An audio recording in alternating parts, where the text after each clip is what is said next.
بسم اللہ الرحمن الرحیم۔ انسان کی فطرت یہ ہے کہ برائی کو آج کرتا ہے اور توبہ کل پر رکھ چھوڑتا ہے۔ انسان پہاڑ سے گر کر کھڑا تو ہو سکتا ہے، مگر نظروں سے گر کر کھڑا رہنا اس کے بس میں نہیں۔ انسان علم کا بہت بڑا بوجھ اٹھانے کے باوجود خود کو ہلکا محسوس کرتا ہے۔ انسان بیماری کے ڈر سے کھانا تو چھوڑ دیتا ہے، مگر عذاب کے ڈر سے گناہ نہیں۔ انسان کو علم سے زندگی گزارنے کا سلیقہ آتا ہے۔ انسان کا عمر بھر کا ساتھی تو صرف علم ہی ہے۔ انسان تو آنسوؤں اور مسکراہٹوں کے درمیان لٹکا ہوا ہے۔ انسان جب حد سے زیادہ خوش ہوتا ہے تو خطرات اس سے انتقام لیتے ہیں اور اس کی آنکھوں میں آنسو آ جاتے ہیں۔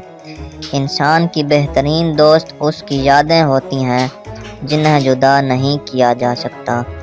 انسان کا سب سے بڑا بوجھ اس کا غصہ ہے۔ انسان عقل سے پہچانا جاتا ہے، شکل سے نہیں۔ انسان پاگل ہی تو ہے جو ایک پتا یا چیونٹی تک تو بنا نہیں سکتا، لیکن بہت سے خدا ضرور بنا لیتا ہے۔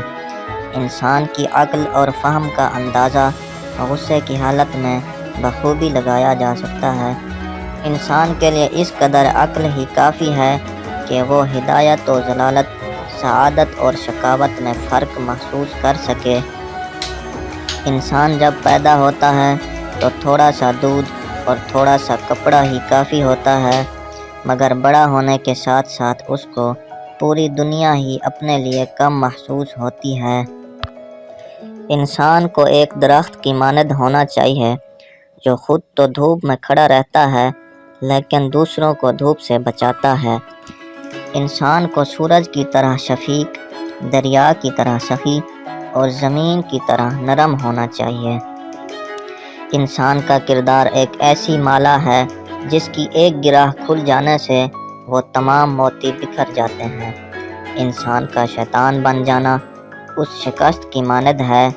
انسان کا عظیم انسان ہونا اس کا معجزہ ہے اور انسان کا ایک ہونا اس کی فتح ہے۔ انسان جب حیوان بن جاتا ہے تو اس وقت وہ حیوان سے بھی زیادہ بدتر ہوتا ہے۔ انسان کو ایسی دولت جمع کرنی چاہیے جو مرتے وقت ساتھ جا سکے۔ انسان اس عمر پر کس طرح خوش ہوتا ہے جو گھنٹوں کے گزرنے سے گھٹتی جاتی ہے، اور اس جسم کی سلامتی پر کیوں مغرور ہوتا ہے جو جہاں بھر کی آفتوں کا نشانہ ہے۔ انسان کو ایسے مکان میں بھیجا گیا ہے جہاں کے تمام حلال و حرام کا محاسبہ کیا جائے گا۔ انسانوں سے محبت کرنا ہی دراصل خدا سے محبت کرنا ہے، اور انسانوں کی خدمت کرنا ہی دراصل خدا کی خدمت ہے۔ انسانوں کی عقلوں اور دماغوں میں صرف اتنا فرق ہے جتنا انسانوں کے چہروں میں۔ انسانی عادات میں خوش گفتاری اور خلوص سب سے بڑا درجہ رکھتے ہیں۔